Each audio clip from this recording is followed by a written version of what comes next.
ทางจังหวัดมุกดาหารครับได้มีการออกปฏิบัติงานหน่วยแพทย์อาสาพอสวเทือที่4/2569เป็นการให้บริการพี่น้องประชาชนในพื้นที่ห่างไกลในอำเภอคำชะอีครับ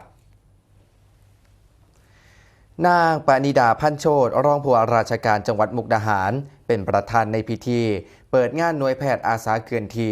สมเด็จพระศรีนครินทราบรมราชชนนีหรือว่าพอสว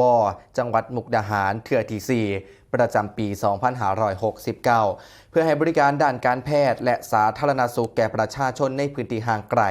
ณโรงเรียนคำบกวิทยาคารตำบลคำบกอำเภอคำชะอีจังหวัดมุกดาหารครับ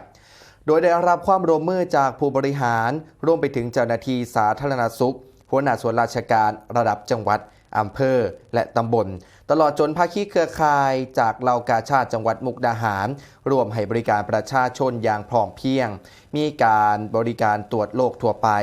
โรคทางทันตกรรมการบริการแพทย์แผนไทยและตรวจหาสารเคมีในเลือดการให้ความรู้และการฝึกทักษะตรวจเต้านมโดยตัวเจ้าของตลอดจนให้ความรู้ในการป้องกันโรคครับและการส่งเสริมสุขภาพแก่ประชาชนและการเยี่ยมบ้านผู้ป่วยการออกหน่วย